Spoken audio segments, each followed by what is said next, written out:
كم مرة زعلت أو اتوجعت أو حاجة ضايقتك واللي حواليك قعدوا يقولوا لك يا عم ما تكبرش المواضيع، ما تزعلش، خلاص عدي الموقف؟ مين اللي قرر؟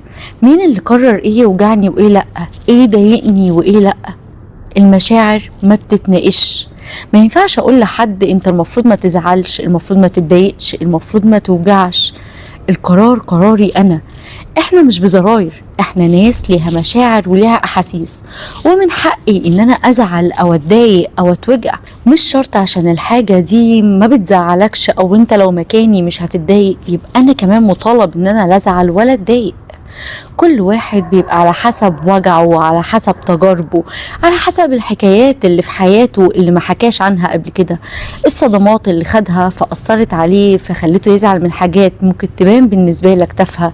كل واحد على قدر مشاعره وعلى قدر احساسه. انا عارفة وفاهمة ومقدرة ان انت ممكن تكون بتعمل ده عشان تخفف عن اللي حواليك، عشان شايف ان ده هيساعده ويقويه وتهون عليه، تحسسه ان الموضوع مش كبير فيعدي والدنيا تمشي.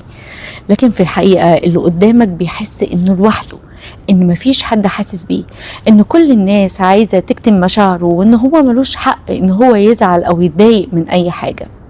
كل اللي مطلوب منك مش انك تحاول تصحح مشاعر اللي قدامك، كل اللي مطلوب ان انت تقوله انا حاسس بيك، انا فاهمك، انا جنبك، تطبطب عليه وتسمعه، مش اكتر من كده. المشاعر مش محتاجة مناقشة، المشاعر محتاجة بس انك تديلها مساحة، وفي كل مرة تدي مساحة للشخص اللي قدامك كأنك بتقوله انت في امان.